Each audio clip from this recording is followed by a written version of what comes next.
최순실의 국정농단을 묵인 방조한 혐의를 받고 있는 우병우 전 청와대 민정수석 구속영장이 발부됐습니다만 오늘 새벽 기각이 됐습니다. 결국 검찰은 불구속 상태로 수사를 마무리한다, 기소한다 이런 방침을 세우고 있죠. 이렇게 해서 국정농단 수사는 사실상 마무리 수순으로 가고 있는 겁니다. 참 온 나라를, 온 국민을 경악해 했던 국정농단 사건. 그런데 이 사건을 무려 2년 전에 경고했던 사람이 있습니다. 바로 박관천 전 청와대 행정관. 청와대 민정수석실에 근무하면서 정윤회 비선 활동을 그 실상을 담은 보고서를 작성했던 당사자입니다. 하지만 이게 누군가의 눈엣 가시가 되면서 결국은 옷을 벗어야 했죠. 당시에 박관천 경정이 검찰 조사를 받으면서 했던 말이 있습니다. 우리나라 권력 서열 1위는 최순실이다. 근데 왜 그때 아무도 이 말에 주목하지 않았을까요? 라디오 첫 인터뷰입니다. 박관천 전 청와대 행정관, 박관천 전 경정 만나보죠. 박관천 행정관님 안녕하세요. 예, 안녕하세요. 한참 동안 침묵의 시간을 가지셨어요. 네, 예. 참 하고 싶은 얘기가 많으셨을 텐데 지난 가을부터 특히 어떻게 꼭 참으셨어요? 지금도 우리 앵커님께서 과거에 제가 한 이야기를 말씀을 하시니까 예. 좀 이렇게 감정 통제가 잘 안 돼요. 왜냐하면은 그때 겪었던 여러 가지 일 때문에 예. 아직도 많은 제가 제 혼자 트라우마를 갖고 있다고 생각하면 좀 이기적인 표현일까요? 가족들도 많이 아픔을 느끼고 있죠. 트라우마. 예. 그냥 그 당시 2년 전의 일을 읽기만 해도 듣기만 해도 트라우마가 생길 정도로 감정 통제가 어려운 상황. 그래서 그동안은 좀 참고 계시다가 이제 언론에 좀 나서서 이야기를 해야겠다 결심을 하신 건요? 어떤 계기로? 이것 때문에 가장 큰 피해자는 저는 국민이라고 봅니다. 예. 국민께서 가장 마음 아파하셨잖아요. 그럼요. 그래서 이제 이런 사태가 다시 일어나지 않으면 안 되겠다는 그런 생각을 합니다. 그래서 그 원인도 한번 짚어보고 예. 또 이런 실수를 방지하기 위한 방안이 뭘까를 좀 생각하는 그런 차원에서 제가 말씀을 드리게 되었습니다. 그렇게 된 거군요. 예. 사람들이 가장 궁금해하는 건 2년여 전에 검찰 조사 받으면서 박관천 행정관이 하셨다는 그 유명한 말. 우리나라 권력 서열 1위는 최순실, 2위는 정윤회, 3위가 박근혜 대통령이다. 예. 아니 그때는 우리가 최순실이 누군지도 모를 때였는데 어떻게 이런 확신을 하게 되신 거예요? 그때 제가 2014년 4월부터 예. 소위 이제 특검과 가족 관리를 했거든요. 예. 그러면서 제가 이제 그러면 그 사람들은 저한테 감찰 대상이지 않습니까? 그렇죠. 그러면서 여러 정보를 수집하고 또 그걸 분석하고 또 증거를 모으는 과정에서 그런 확신을 가지게 된 거죠. 이 발언을 할 때는 누군가 좀 알아듣고 견제를 해달라 이런 의도를 담아서 하신 말씀인 거죠? 그렇죠. 왜냐하면 제가 이제 민정의 근무했기 때문에 민정의 커리큘럼을 당연히 알지 않습니까? 그렇죠. 예. 그리고 그 당시에 제가 수사받았던 그 문제는 상당히 대통령께서도 직접 담화를 하실 만큼 민감한 문제였고요. 예. 그러면은 당연히 수사하는 과정에서 제가 말은 대통령께 보고될 거고 그러면 대통령께서도 이들의 진행을 경계하실 거라고 생각했죠. 그렇게 생각하시죠. 그런데 어떤 면으로 보면 좀 안타깝죠. 왜냐하면은 큰 나쁜 일이 있기 전에는 전조현상이 있지 않습니까? 반드시 있죠. 예, 그런데 그 전조현상이 다 이제 좀 이렇게 아픔이 있다는 것은 저도 공직자의 한 사람으로서 참 안타깝게 생각합니다. 여하튼 그리해서 지금 검찰 수사, 특검 수사, 다시 검찰 수사를 거치면서 박근혜, 김기춘, 조윤선, 안종범, 정호선 구속이 됐습니다. 그리고 오늘 우병우 전 수석은 구속영장 청구됐는데 이거는 기각이 됐어요. 오늘 요걸 보면서는 어떠셨어요? 대통령을 좀 잘못 보자면 우리가 사실 아닙니까? 그러니까요. 대통령을 잘못 보자 해서 대한민국과 풍랑의 쌀위기를 초래한 작감의 상황에 대해서 예. 당시 청와대에서 대통령을 모셨던 사람은 저를 비롯해서 모두가 애인이고 누구도 떳떳하다고 말할 수 없습니다. 그런 사태 막으라고 국민들께서 저희에게 월급을 주셨는데 예. 참 소위 밥값을 못한 건 사실 아닙니까? 밥값을 못한 건 사실 아니야. 오늘 구속이 되느냐 마느냐 이 문제가 아니라 우병우 전 수석 당시 그 높은 자리에 있으면서 중요한 위치에 있으면서 밥값 못한 건 사실 아니냐 이 말씀이세요. 그렇죠. 왜냐하면 사법부의 판단을 자체하더라도 예. 대통령께서 잘못된 방향으로 국정 운영을 하면 이를 바로잡을 수 있도록 해야 하는 것이 민정의 고유 업무입니다. 당연합니다. 당연합니다. 더 이상 무슨 말이 필요합니까? 그런 상황에서도 만약 국민들 앞에 반성하는 모습을 보이지 않는다면 예. 국민들이 가슴에 상처를 낸 사람이 그 상처에 소금 뿌리는 행동이죠. 그래 해서는 안 됩니다. 그러네요. 적어도 공직자라면은. 예. 그리고 지금에 와서 전부 다 사람들이 최순실 씨를 몰랐다고 다들 강하게 부인하지 않습니까? 지금 우병우 전 수석도 몰랐다는 거거든요. 끝까지 몰랐다는 거거든요. 2014년 1월에 작성된 문건에도 최순실의 형태가 일부 언급되어 있었고 예. 2015년에 제가 구속 중에 한 말도 언론에 보도가 됐습니다. 국민들께서 상식적으로 판단하는 문제지만 예. 가사 몰랐다고 한다면 그것도 문제죠. 예. 정말 이 사건 조사 과정 보면서 미끌미끌 너무 잘 빠져나간다고 해서 법꾸라지라고 불렸던 사람이 이제 우병우 전 수석인데 예. 그보다도 더한 미꾸라지 끝까지 빠져나간 사람도 있습니까? 얼마 전에 어떤 보도에 보면은 최순실 씨로부터 예. 매년 수천만 원씩 받았다. 이런 보도도 나왔더라고요. 안봉근, 이재만 두 비서관 말씀하시는 겁니까? 예, 정호성 비서관도 있고 예. 있더라고요. 대련에 있는데 최순실 씨는 민간인입니다. 예. 민간인의 돈이 고위공무원 신분인 소위 그또 대통령의 최측근에게 비서관에게 갔다는 것은 일반 상식적으로 보아도 문제가 있다고 생각됩니다. 그러니까 그 문고리 3인방한테 최순실이 수천만 원을 매년 줬다는 게 지금 최순실 씨 수첩에서 나온 거죠? 특검이 확보한. 네, 저도 언론 보도상에서 그렇게 맞습니다. 확인했습니다. 그렇습니다. 예. 그 이유는 분명히 규명돼 가지고 국민들로부터 또 다른 의혹을 받아서는 안 된다고 생각합니다. 아니 최순실 씨가 이 문고리 3인방 비서관한테 왜 매년 수천만 원씩을 건넸을까요? 이건 글쎄요. 제 추측에 보면은 특정한 돈은 아닌 것 같습니다. 왜냐하면은 예. 우리가 예를 들어서 그 사람들은 공무원 신분이었지 않습니까? 예. 민간인에게 돈 받으면 안 됩니다. 아무 이유 없이 최순실 씨가 어떤 사람인지 어떤 관계라고 제가 말씀드리기는 곤란하지만 아무 이유 없이 수천만 원 줄 일이 있습니까? 그렇죠. 뭔가 대가를 바라고 줬었을 것이다. 이 말씀. 혹시 지금 당정청에 예. 아직도 최순실 라인, 십상시 이런 사람들 존재합니까? 아마 제가 알기로는 예. 그렇습니다. 그분들 스스로가 알 수 있을 거라고 생각합니다. 즉, 최순실 라인, 십상시라는 말에 대해서 예. 본인들 스스로가 관련된 사람은 더 잘 알고 있을 거라고 생각됩니다. 아, 지금 뜨끔뜨끔 찔려하고 있는 사람들이 있을 거라고 보시는군요. 스스로는 아니까. 그렇죠. 그분들께 제가 감히 어줍지 않은 말씀을 한 말씀 드리자면 예. 연극 끝났습니다. 괜히 불안해하지 말고 스스로 무대를 내려오는 게 맞습니다. 연극 끝났습니다. 이제 무대 내려오십시오. 연극이 끝났는데 배우가 무대에 있으면은 물세례 맞습니다. 물세례 맞는다. 물세례 맞고 끌려 나오기 전에 알아서 내려오시오. 그게 저는 옳은 행동이라고 생각합니다. 제가 그분들이 누구냐고 실명 여쭤도 말씀은 안 하실 것 같으니까 하여튼 있다. 예. 존재한다. 이제 연극 끝났으니 그만 자진해서 내려와라. 라는 경고 그분들한테 드리면서 박관천 행정관님. 예. 특히 그 김기춘 전 비서실장 이분 보면은 여러 가지 만감이 교차하실 것 같아요. 그렇죠.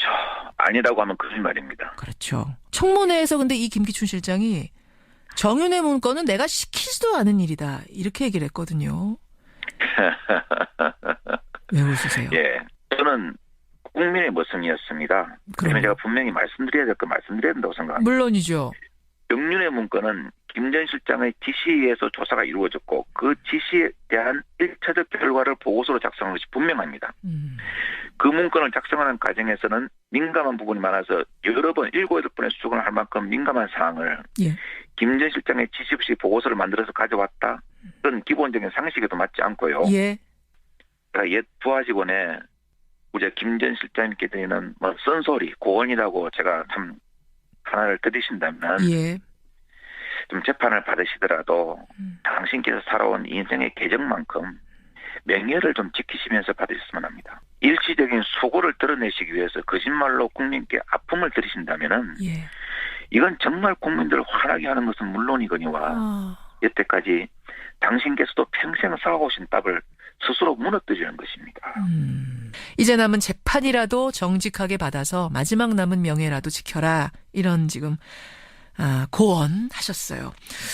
근데 박관천 행정관님, 예. 그 정호성은 머리, 안 본 거는 다리, 이제만은 손 이런 얘기 하신 적 있죠? 예. 이런 유명한 얘기가 있습니다. 이게 무슨 의미입니까? 이제 아무래도 그 말씀이 그런 취지겠죠. 어떤 그 사례가 깊죠. 정호성 전 비서관요. 예. 그다음에 이제 뭐 안봉근 씨나 이재만 비서관은 이것을 직접 실행하는 그러한 역할을 갖다가 제가 빗대어서 이야기한 그런 이유겠죠. 일단 그러니까 쉽게 말하자면 정호선 비서관이 브레인, 나머지 두 사람이 행동대장 뭐 이런 식이었다. 참 안타깝습니다. 행동대장이라는 표현까지 받는다는 게 예, 그러네요. 참 공무원으로서 예. 안타깝죠. 저도 말하면서 안타깝네요. 그러면 최순실 씨가 이권 개입했듯이 이 문고리 3인방, 막강한 권력을 휘둘렀던 문고리 3인방의 이권 개입은 없었습니까? 제가 멍석말이 당할까 봐 거짓말은 못하겠습니다. 예. 지난번 제가 타방송사의 인터뷰에서도 소위 문고리 3인방이나 십상시라고 일컬어지는 사람들의 행동에 문제가 없느냐는 질문에 예. 제가 이렇게 말씀드렸습니다. 그 업무를 하였던 사람으로서 양심상 없었다고 말씀드릴 수 없다. 제가 이렇게 말씀드렸습니다. 아하. 왜냐하면은 방송의 말은 국민들께 드리는 말입니다. 예. 거짓말을 하면 안 되죠. 물론이죠. 뭐 구체적인 제가 여기까지 말씀드릴 수는 없지만 그 사람들의 행동에 대해서도 문제는 있었고 그런 것이 상당히 포착이 됐었습니다. 포착이 됐었다. 그러면 지금 이제 검찰이 일단은 마무리를 합니다만 기소하기 위해서 앞으로도 이 문고리 3인방 특히 지금 안봉근 이재만 이 두 사람은 뭐 활보를 하고 다니는데 이 두 사람에 대한 수사는 반드시 더 추가로 돼야겠군요. 그 부분에 대해. 근데 이제 우리가 사정에서 포착한 거하고 예. 그다음 또 검찰에서 수사를 해서 뭐 기소를 하는 문제는 더 엄격한 증명을 요구하는 거죠. 물론이죠, 그건. 예, 그렇기 때문에 나중에 검찰에서 필요하다면은 예. 수사를 하지 않겠습니까? 알겠습니다. 예. 참 오늘 여러 가지 이야기들 나눴는데 끝으로 박관천 전 행정관이 보시기에 이번 사건을 계기로 제일 변화가 필요하다 생각하는 부분, 이것만은 국민들이 좀 알아주십시오 하는 부분 있다면 말씀해 주시죠. 참, 대선도 얼마 안 앞두고 있어가지고 제가 이런 말을 하면 정치적으로 했을까 상당히 염려가 됩니다. 예. 근데 저는 어떤 분이 되시더라도 대통령이 되시면 공식적인 조직과 원활한 소통으로 쓴소리도 들으셔야 소위 비선에 의지하는 그런 사태가 안 일어난다고 생각합니다. 쓴소리도 좀 들을 줄 아는 대통령이 됐으면 좋겠다. 예. 새로 되시는 분. 왜냐하면은 이 대통령께서 쓴소리를 듣는다는 것은 물리적인 어떤 사무실 배치라든가 이런 거리가 중요한 것이 아니고 예. 내가 쓴소리를 들어야겠다는 마음의 문을 여는 국정 운영의 마인드가 중요하다고 생각됩니다. 예. 문을 닫아버리면 아무리 가까이 있어도 문 밖에 있는 거대가 돼버립니다. 그러네요. 이 틈을 비선이나 측근들이 노리죠. 한때 측근 비서관들을 문고리 3인방하고 지칭한 이유가 이들이 대통령 곁에서 소통의 문을 찌고 있었기 때문에 이걸 이야기하는 거죠. 그렇죠. 이들이 문을 닫히면은 물리적 지근거리에 있는 황관이나 비서들이 이 자리를 메꾸는데 역사적으로 볼 때 중국의 대명제국도 황관 위충현의 농단에 의해서 멸망의 길을 걷게 됐지 않습니까? 예.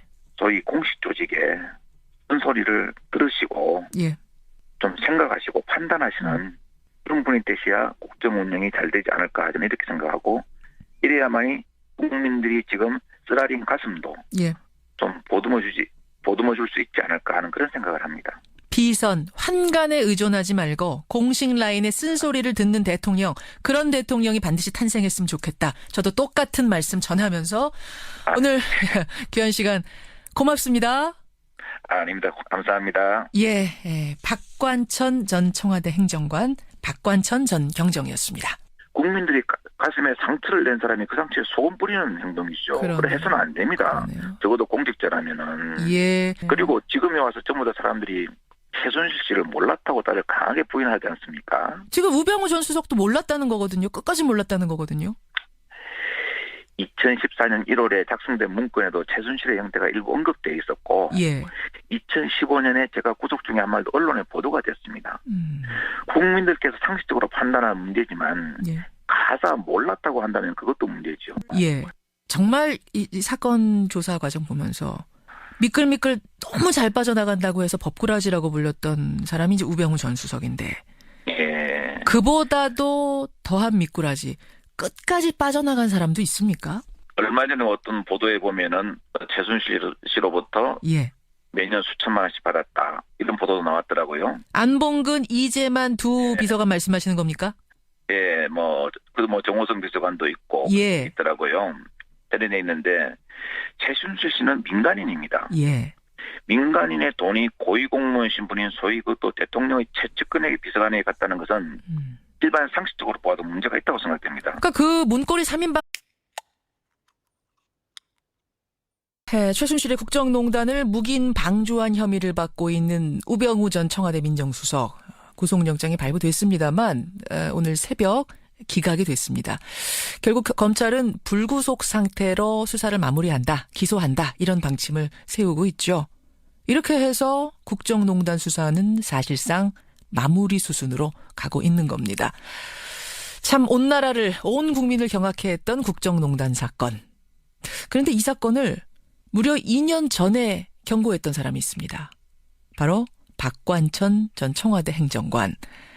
청와대 민정수석실에 근무하면서 정윤회 비선 활동을 그 실상을 담은 보고서를 작성했던 당사자입니다. 하지만 이게 누군가의 눈엣 가시가 되면서 결국은 옷을 벗어야 했죠. 당시에 박관천 경정이 검찰 조사를 받으면서 했던 말이 있습니다. 우리나라 권력 서열 1위는 최순실이다. 근데 왜 그때 아무도 이 말에 주목하지 않았을까요? 라디오 첫 인터뷰입니다.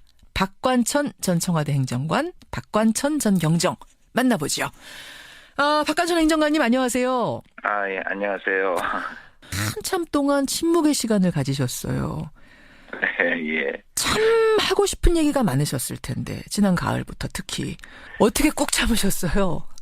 지금도 우리 앵커님께서 과거에 제가 한 이야기를 말씀을 하시니까 예.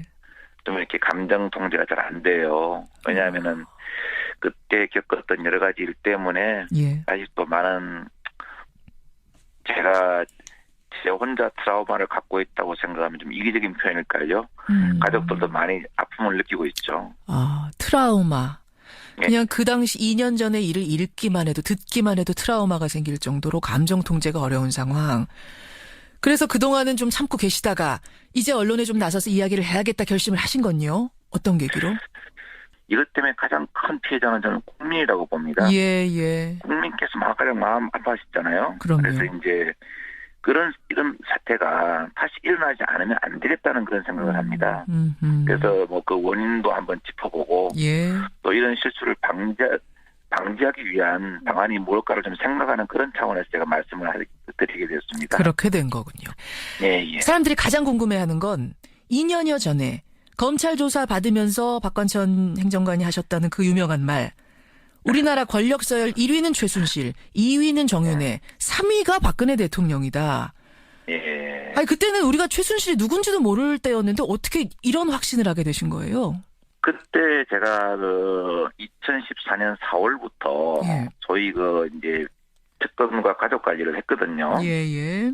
그러면서 제가 이제 그러면 그 사람들은 저한테 감찰 대상이지 않습니까? 그렇죠. 그러면서 여러 정보를 수집하고 또 그걸 분석하고 또 증거를 모으는 과정에서 그런 확신을 가지게 된 거죠. 이 발언을 할 때는 누군가 좀 알아듣고 견제를 해달라 이런 의도를 담아서 하신 말씀인 거죠? 그렇죠. 왜냐하면 제가 이제 민정의 근무했기 때문에 민정의 커리큘럼을 당연히 알지 않습니까? 그렇죠. 예. 그리고 그 당시에 제가 수사받던 그 문제는 상당히 대통령께서도 직접 담화를 하실 만큼 민감한 문제였고요. 예.